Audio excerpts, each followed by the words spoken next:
Hello guys, इस video में हम डिस्कस करेंगे the political unconscious narrative as a socially symbolic act, जो कि लिखा है फ्रेडरिक जेम्सन ने। So let us begin. Fredric Jameson का ये लिटरेरी वर्क एक सेमिनल वर्क माना जाता है, एक बहुत ही इम्पोर्टेंट वर्क माना जाता है कल्चरल एंड लिटरेरी थ्योरी में।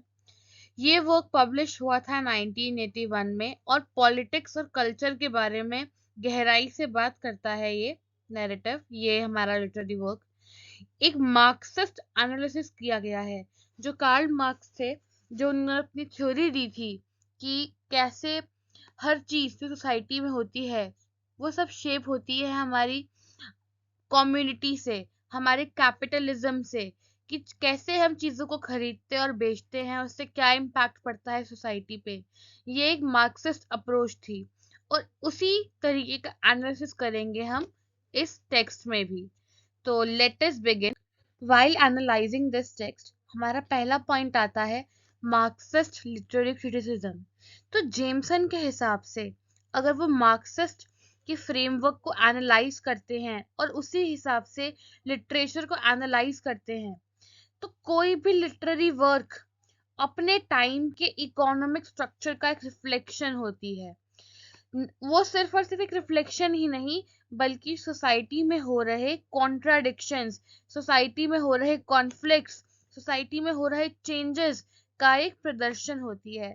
जो लिटरेचर हम पढ़ रहे हैं, जो हमारी प्रेजेंट में लिखी जा रही होगी, वो सोसाइटी से, हमारे आसपास की कॉन्फ्लिक्ट से बहुत ज्यादा अफेक्टेड होती है और उसी की वजह से उसके अंदर एक ऐसा इफेक्ट आता है जो हमारी सोसाइटी को रिप्रेजेंट करता है।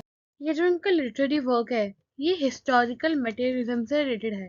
इसका मतलब होता है कि हमारी जो सोसाइटी है वो हमारी जो हिस्ट्री को शेप कैसे करती है। हमारी इकोनॉमिक स्ट्रक्चर्स जो हैं एट प्रेजेंट, वो आने वाले फ्यूचर की हिस्ट्री बन जाएगी, राइट।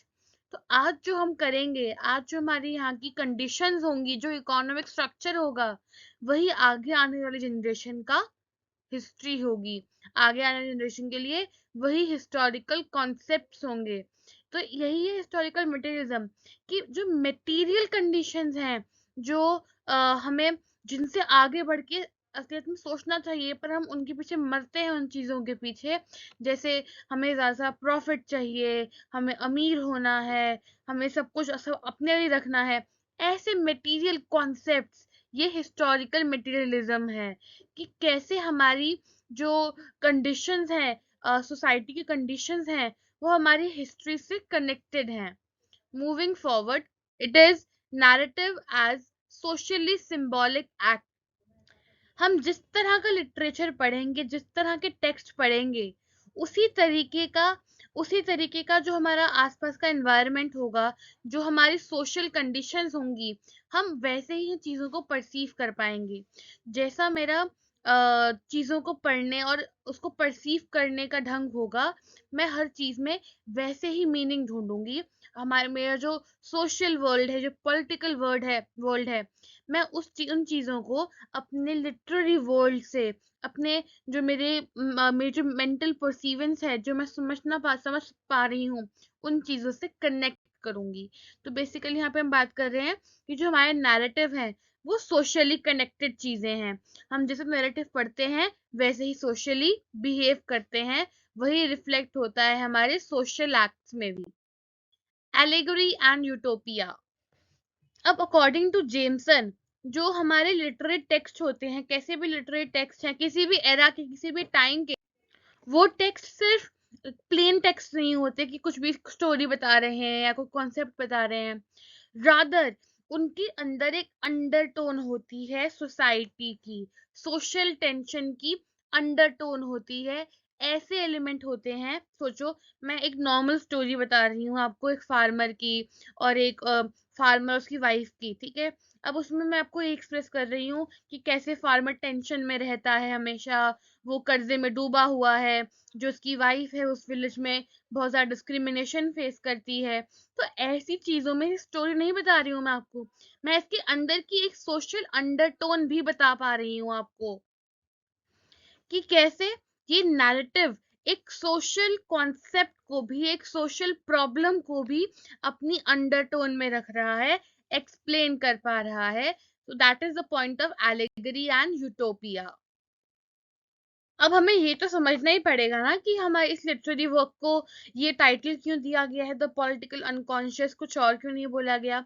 इसका मतलब ये है कि हम कोई भी टेक्स्ट लिख रहे हैं या पढ़ रहे हैं तो अनकॉन्शियसली हम उसके अंदर एक पॉलिटिकल अंडरटोन भी दे देते हैं कि हम लोगों को एक्सप्रेस करना चाह रहे हैं कि हमारे यहाँ की पॉलिटिकल कंडीशंस क्या हैं. उन लोगों को ये नहीं पता चलेगा कि मैं सीधा एक पॉलिटिकल कंडीशन के बारे में बात कर रही हूँ. वो लोग स्टोरी पढ़ रहे होंगे, कॉन्सेप्ट पढ़ रहे होंगे और उनको वो पढ़ते पढ़ते ही समझ आ जाएगा कि हमारे यहाँ का सोशल स्ट्रेटा कैसा है, हमारे यहाँ का जो पॉलिटिकल कॉन्सेप्ट चल रहे हैं जो हमारे यहाँ के, वो कैसे हैं, किस तरह के कॉन्फ्लिक्ट्स होते हैं हमारे यहाँ की सोसाइटी में, किस तरह के लोग रहते हैं और उनका कैसा रिफ्लेक्शन है हमारे लिटरेचर पे. Coming to the next point is it is cultural critique according to Jamieson.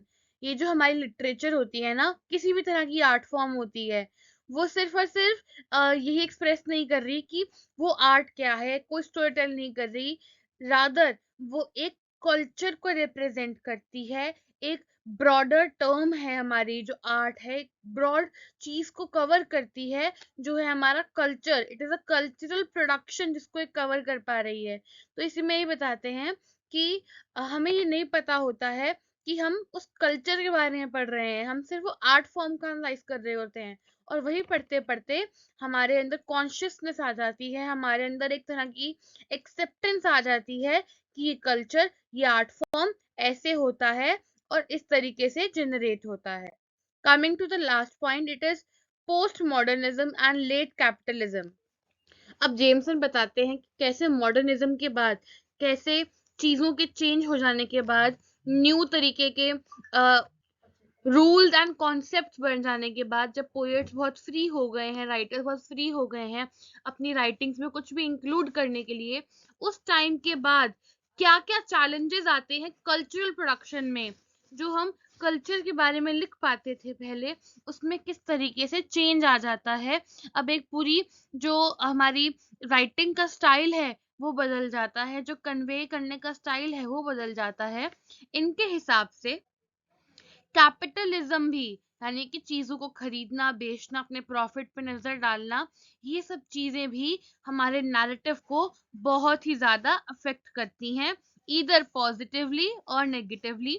आप इस पॉइंट को अलग अलग तरह के एग्जांपल्स, अलग अलग तरह के नॉवेल्स, पोएट्री, उनसे कनेक्ट करके एक्सप्लेन भी कर सकते हैं कि जो पोस्ट मॉडर्न टेक्स्ट हैं वो कैसे डिफरेंस है जो हमारे नॉन मॉडर्न टेक्स्ट थे उनसे. So that's the end of our video. Thank you guys for watching.